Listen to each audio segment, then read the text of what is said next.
ஒன்றும் இல்லை, சூப்பரான ஒரு மட்டன் குழம்பு வைக்க போகிறோம். இது ரைஸ்க்கு மட்டும் இல்லைங்க, இட்லி, தோசை, சப்பாத்திக்கு எல்லாத்துக்குமே சூப்பர் காம்பினேஷனாக இருக்கும். எப்படி செய்யுதுன்னு இப்போ பார்க்கலாம். அதுக்கு நான் இன்றைக்கி 1/2 கிலோ மட்டன் எடுத்துருக்கேன். நல்லா க்ளீன் பண்ணி வச்சுட்டேன். இப்போ இதில் வெங்காயம் சேர்த்துக்கோங்க. நான் இன்றைக்கி 2 வெங்காயம் நல்லா பொடியாக நறுக்கி வச்சுருக்கேன். ஒரு தக்காளி எடுத்துருக்கேன். பெரிய தக்காளி ஒரு தக்காளி எடுத்து பொடியாக நறுக்கி வச்சுருக்கேன். இதை அப்படியே இதில் சேர்த்துக்கலாம்.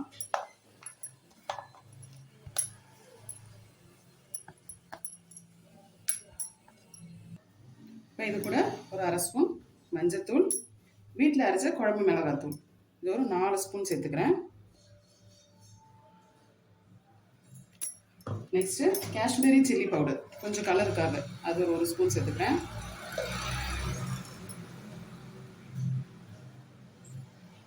குழம்புக்கு தேவையான அளவு உப்பு இதில் சேர்த்துக்கோங்க. இப்போ இது எல்லாத்தையும் சேர்த்து ஃபஸ்ட்டு நல்லா இதில் நல்லா பிசைஞ்சு விட்டுருங்க. இந்த மாதிரி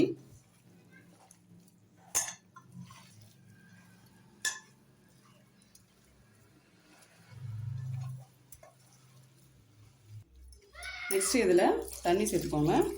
தண்ணி இது முழுகிற அளவுக்கு சேர்த்துக்கோங்க. சேர்த்துட்டு இதை இப்போ ஒரு 4 விசில் வச்சு எடுத்துக்க போகிறேன். உங்கள் மட்டன் எந்த அளவுக்கு வேகுமோ அந்தளவுக்கு நீங்கள் விசில் வச்சு எடுத்துக்கோங்க. இப்போ விசில் வரட்டும், அதுக்கப்புறம் பார்க்கலாம்.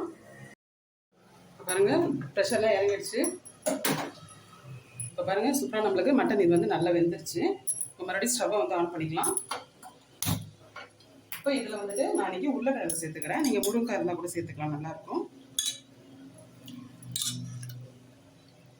இந்த முருங்கைக்காய் வேகட்டும். நெக்ஸ்ட் தேங்காய் பேஸ்ட் ஒன்று அரைச்சிக்கலாம். நெக்ஸ்ட் இப்போ தேங்காய் பேஸ்ட் அரைக்கிறதுக்கு 1/2 மூடி தேங்காய் எடுத்துருக்கேன். இப்போ இது கூட 1 ஸ்பூன் கசகசா சேர்த்துக்கலாம்.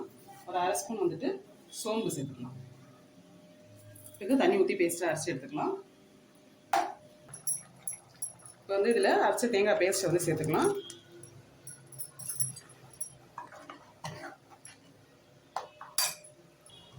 இது கூட 1 டம்ளர் அளவு தண்ணி சேர்த்துருக்கேன்.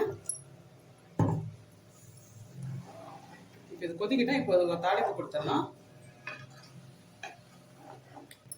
இப்போ தாளிக்கிறதுக்கு கடாயில் எண்ணெய் சேர்த்துக்கிறேன்.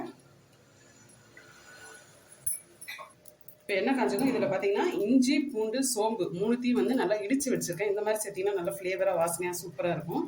நீங்கள் இஞ்சி பூண்டு பேஸ்ட் கூட சேர்க்கலாம், ஆனால் இந்த மாதிரி சேர்த்திங்கன்னா ரொம்ப ஃப்ளேவராக இருக்கும். அதுக்காக இது மாதிரி சேர்த்துக்கிறேன். இப்போ இது நல்லா வதங்கி வரணும்.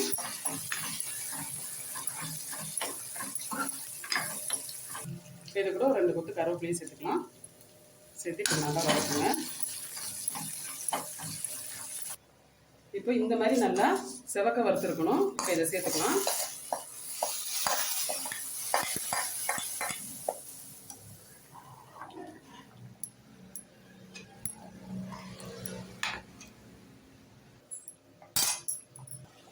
இப்போ இதில் லாஸ்ட்டாக கொத்தமல்லி போட்டுக்கலாம்.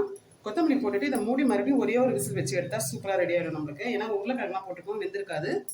அதனால் உங்களுக்கு தண்ணி கிரேவி இந்த அளவுக்கு இருந்தால் ஓகேவா குழம்புன்னு பாருங்கள். இல்லாட்டி இன்னும் வேணும்னா தண்ணி எக்ஸ்ட்ரா சேர்த்து சுடு தண்ணி ஊற்றிக்கோங்க. ஊற்றி இதை இப்போ க்ளோஸ் பண்ணிவிட்டு ஒரே ஒரு விசில் வச்சு எடுத்துக்கலாம்.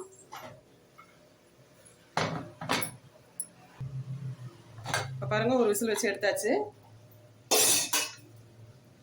அவ்வளோதான். இப்போ உருளைக்கிழங்கு எல்லாமே நல்லா வெந்துருச்சு. இப்போ நம்மளுக்கு சூப்பரான ஒரு மட்டன் குழம்பு ரெடி ஆயிடுச்சு. இந்த வீடியோ உங்களுக்கு பிடிச்சிருந்தா தஞ்சை கிச்சன் கலாட்டாவை சப்ஸ்கிரைப் பண்ணிக்கோங்க அண்ட் ஃபாலோ பண்ணிக்கோங்க.